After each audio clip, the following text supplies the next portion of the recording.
The overall goal of this procedure is to visualize and quantitate the dynamics of individual Clathrin-coated pits in live cells. This is accomplished by first transfecting fluorescently tagged endocytic and cargo proteins into an adherent cell line.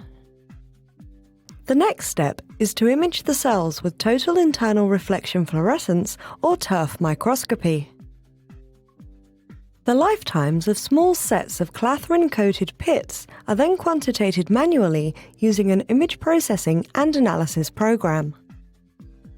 The final step is to quantify the lifetimes of Clathrin-coated pits by objective automated detection and analysis.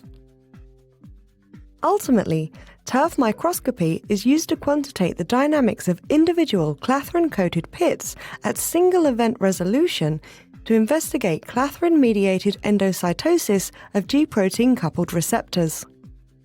This method can help answer key questions in the membrane trafficking field, such as how the assembly and the dynamics of endocytosis can change based on the different endocytic proteins and cargo proteins present.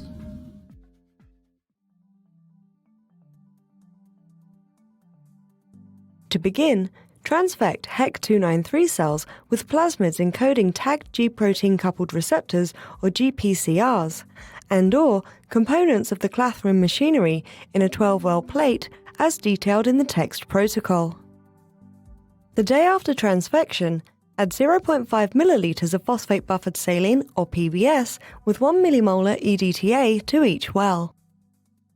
Then, place 3 round sterile 25mm cover slips into separate wells of a 6-well plate. Fill each well with 2 ml.